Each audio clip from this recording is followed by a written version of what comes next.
A.Z TV channels में खुशामदीद। Welcome to my all friends. हमारा आज का टॉपिक है कॉन्स्टिपेशन यानी कि कब्ज़। कब्ज़ क्या होती है, इसकी वजूहात क्या होती हैं, यानी कि किस वजह से या किन वजूहात के तहत हम कब्ज़ का शिकार होते हैं, इसकी अलामात क्या होती हैं और इसका ट्रीटमेंट विद हाउस रेमेडीज़ यानी कि घरेलू नुस्खा जात के तहत इसका इलाज क्या है और हमें उन्हें किस तरीके से इस्तेमाल करना चाहिए, और ट्रीटमेंट विद एलोपैथिक मेडिसन यानी कि कौन कौन से एलोपैथिक मेडिसन को हम इस्तेमाल करके इस मर्ज़ से छुटकारा हासिल कर सकते हैं, और इसमें मौजूदा हमें किन चीज़ों से परहेज़ करना चाहिए ताकि हम इस मर्ज़ का शिकार ना हो सकें। ये सब आपके साथ आज की इस वीडियो में शेयर की जाएंगी, लेकिन शर्त यह है कि आप हमारी आज की इस वीडियो को मुकम्मल देखें ताकि किसी भी किस्म की इंफॉर्मेशन आपसे मिस ना हो सके और आप में से जो दोस्त या जो हजरात इस बीमारी में मुब्तला हैं वो प्रॉपरली इस मर्ज़ से छुटकारा हासिल कर सकें। तो चलते हैं अपने टॉपिक की तरफ। हमारा टॉपिक है कब्ज़, और मैं सबसे पहले तो आपको ये बात बताना चाहूँगा कि कब्ज़ क्या है, यानी कि कौन कौन सी इलामात हैं इसकी, और क्या मसला रहे तो हम कह सकते हैं कि हमें कब्ज़ रह रही है। तो पखाना या पखाने का मुकम्मल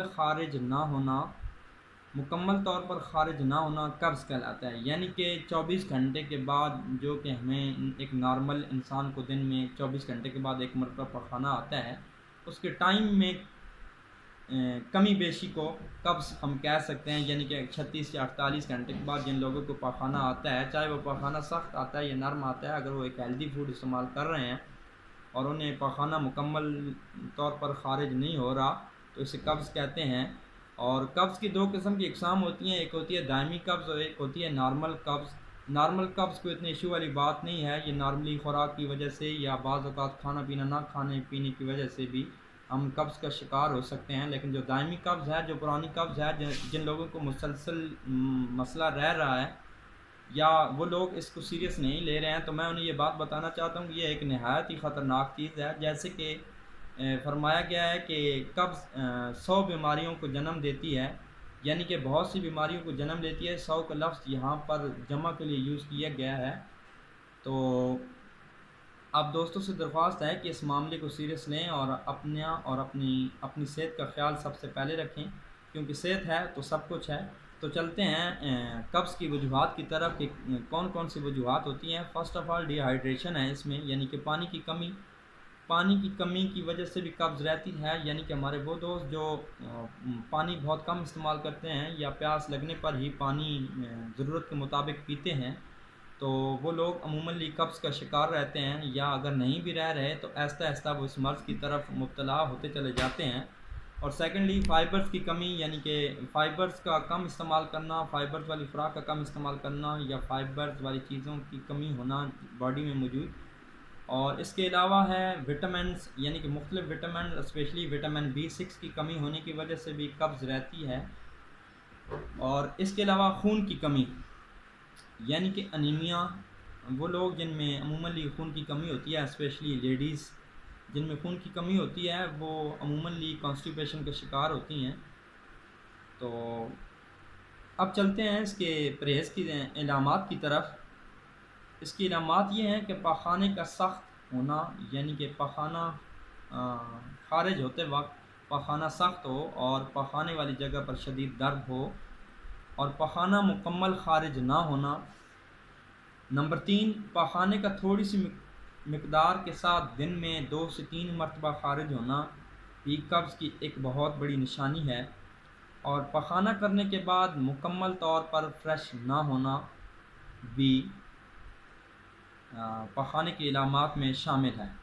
तो अब चलते हैं इसके परहेज़ की तरफ। इसमें मौजूदा हमें कब्ज़ वाले अफराद को या कब्ज़ वाले मरीज़ को मोटा गोश्त यानी कि बीफ गोश्त, चावल और दही का इस्तेमाल तर्क कर देना चाहिए ताकि वो इस मर्ज़ को मज़ीद दावत ना दे सकें। तो दूसरी बात यह है कि जो लोग पानी भी कम इस्तेमाल करते हैं, गोश्त चावल और दही वगैरह का ज़्यादा इस्तेमाल करते हैं और ऊपर से आराम परस्त भी हैं, यानी कि हमारे वो दोस्त जो ड्यूटीज़ सरकारी गवर्नमेंट की जॉब्स करते हैं या फिर अपने बिज़नेस को टाइम देते हैं, ऑफिस वर्क में ज़्यादा से ज़्यादा टाइम गुजारते हैं, तो चूँकि वो लोग हार्ड वर्किंग नहीं कर सकते या उन्हें हार्ड वर्किंग का मौका ही नहीं मिलता, तो इस वजह से उनमें ये कब्ज़ के चांसेस ज़्यादा होते हैं। तो इसके लिए आपको जो है ना एक मशवरा ये है कि आप कोशिश करें कि ज़्यादा से ज़्यादा चलें और चलने से पहले एक गिलास पानी का इस्तेमाल कर लें। और कब्ज़ की में मौजूदा हमें किन चीज़ों से जो है ना सबसे ज़्यादा हाउस रेमेडीज़ में जिनसे फ़ायदा होता है, और मैं समझता हूँ कि हाउस रेमेडीज़ एक ऐसे नुस्खा जात हैं जिनका कोई नुकसान नहीं होता, हमें उनकी तरफ ज़्यादा तवज्जो देनी चाहिए। उनमें सबसे पहले है खजूर, यानी कि हमें खजूर का इस्तेमाल करना चाहिए। सेकेंडली इसबगोल का इस्तेमाल करना चाहिए, और इसबगोल का इस्तेमाल करने का तरीक़ाकार ये है, अगर इसको आप गलत तरीके से इस्तेमाल करेंगे तो ये बजाय कब्ज़ ख़त्म करने के ये कब्ज़ आपको स्टार्ट करना शुरू कर देगी। तो इसमें यह है कि आप एक गिलास पानी लें, ताज़ा पानी हो, कोल्ड वाटर ना हो, उसमें 1 चम्मच आप इसबगोल डालें या हस्ब ज़रूरत आप 1 से ज़्यादा चम्मच भी डाल सकते हैं। उसको कुछ टाइम पानी के अंदर रहने दें। पानी में हल होने के बाद आप उसको अच्छे तरीके से पी लें, और वो पीने के बाद आप 1 गिलास मज़ीद पी लें, ताकि वो अच्छे तरीके से जिस्म के अंदर, मैदे के अंदर जाके हल हो जाए, बजाय इसके कि मैदे की दीवारों के साथ वो चिपक जाए। और इसके अलावा आप इसको दूध में डालकर भी इस्तेमाल कर सकते हैं। और इसके अलावा हाउस रेमेडीज़ में आप खजूर इस्तेमाल कर सकते हैं। खजूर को आप रात के टाइम पानी या दूध में मिक्स कर दें, और सुबह के वक्त खाली पेट यानी कि निहार मुँह आप 4 से 5 दाने खजूर जो आपने रात को मिक्स किया उसे खा लें, और उसके बाद आधा गिलास पानी पी लें, या आधा गिलास अगर दूध मिले तो ये सबसे ज़्यादा बेहतर है।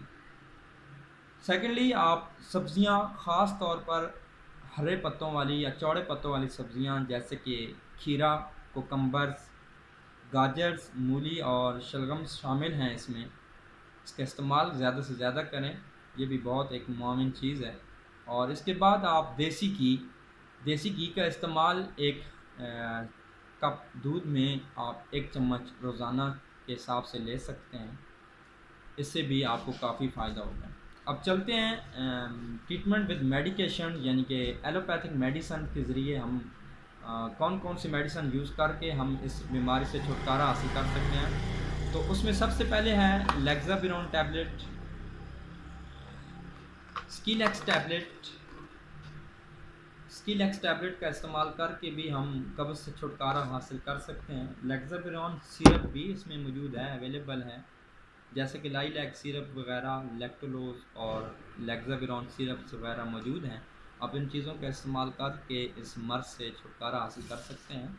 और इसी में मौजूद है कस्टर ऑयल, ठीक है जी। ये हम इसे एलोपैथिक तो नहीं कह सकते, ये एक हर्बल तरीक़ाकार है, लेकिन चूँकि एलोपैथिक ट्रीटमेंट के साथ ही ये यूज़ की जा रही है, तो इन चीज़ों का इस्तेमाल करके आप कब्ज़ से छुटकारा हासिल कर सकते हैं। लेकिन एक मशवरा ये है कि इन चीज़ों को डॉक्टर्स की हिदायत के मुताबिक इस्तेमाल करें, बिलखसूस वो लोग जो किसी भी किस्म की मोहलिक बीमारी में मुब्तला हैं, जैसे कि हार्ट डिज़ीज़ है, ब्लड प्रेशर है, डायबिटिक्स है, या लिवर प्रॉब्लम, या लाइक एनी अदर डिज़ीज़ जो भी हैं, आप उनमें जो भी शख्स जिस मर्ज़ में मुब्तला है तो उसे चाहिए कि वो अपने डॉक्टर से मशवरा करने के बाद इन चीज़ों का इस्तेमाल करें।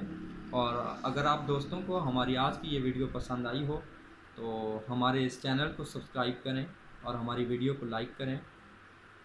तब तक के लिए अल्लाह हाफ़िज़। मिलेंगे एक न्यू वीडियो के साथ। अल्लाह ने के बाद।